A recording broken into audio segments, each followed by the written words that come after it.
नमस्कार, मी अश्विनी चॅनलवर तुमचं खूप मनापासून स्वागत। आज आपण करणार आहोत मोकळ भाजणी। त्यासाठी लागणारं साहित्य मी इथे ठेवून घेतलेलं आहे। चला आपण बनवूया मोकळ भाजणी। आपण तेल तापायला ठेवलं आहे, आता फोडणी करूया आणि ह्याच्यामध्ये पाणी गरम करून घेऊया। हे पहा, आपण फोडणीसारखी फोडणी केली, कांदा घालून घेतला, मीठ आणि जिरं पावडर ह्याच्यातच घालून घेतली।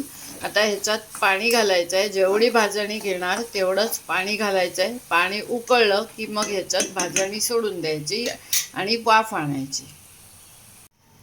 हे पहा, आपण त्याच्यात पाणी घालून घेतलं आहे, गॅस मोठा ठेवला आहे। आता ह्याला उकळ फुटल्यावर आपण भाजणी घालून घेऊया।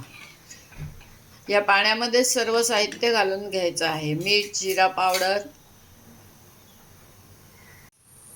हे पहा, पाणी उकळल्यानंतर आपण भाजणी घालून घेतली आहे। आता आपण झाकण ठेवूया आणि एक दणदणीत वाफ आणूया। हे बघा, झाकण ठेवलेलं आहे, झाकण काढून घेऊया। आपली मोकळ भाजणी तयार झालेली आहे। आता नारळ कोथिंबीर वरून घालूया आणि मोकळ भाजणी खायला घेऊया।